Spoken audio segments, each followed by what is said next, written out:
Hello বন্ধুরা, স্বাদে দেশি রান্নাঘর থেকে আমি রূপালী দেবনাথ। আজ আপনাদেরকে দেখাবো বরবটি ভর্তা।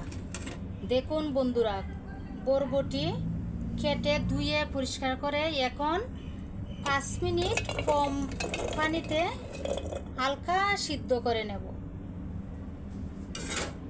এতে দুটো কাঁচামরিচ দিলাম, দিয়ে দিলাম আধা কাপ পানি।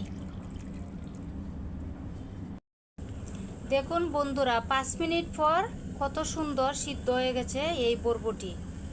এখন ঠান্ডা করে ব্লেন্ডার করে নেব। দেখুন বন্ধুরা, ব্লেন্ডার করে বরবটি নিয়ে আসলাম। এখন সরিষার তেল দিয়ে দেব।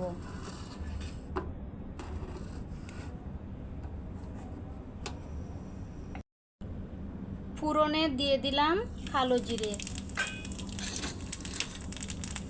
দিয়ে দিলাম পেঁয়াজ,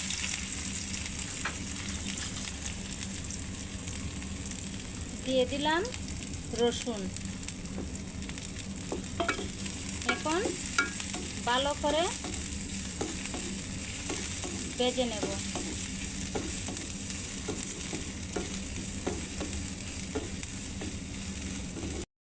পেঁয়াজ হয়ে গেছে, এখন ছেড়ে দেব ব্লেন্ডার করা বরবটি।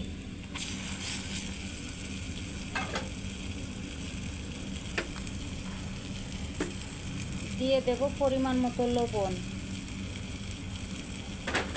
একটু বেশি স্বাদের জন্য দিয়ে দিলাম সামান্য চিনি।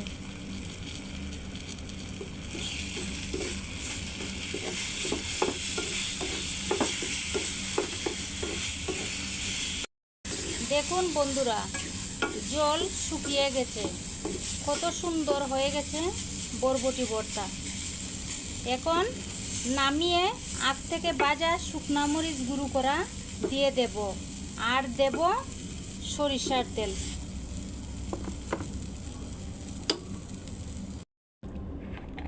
বন্ধুরা দেখুন, এখন দিয়ে দেব সরিষার তেল।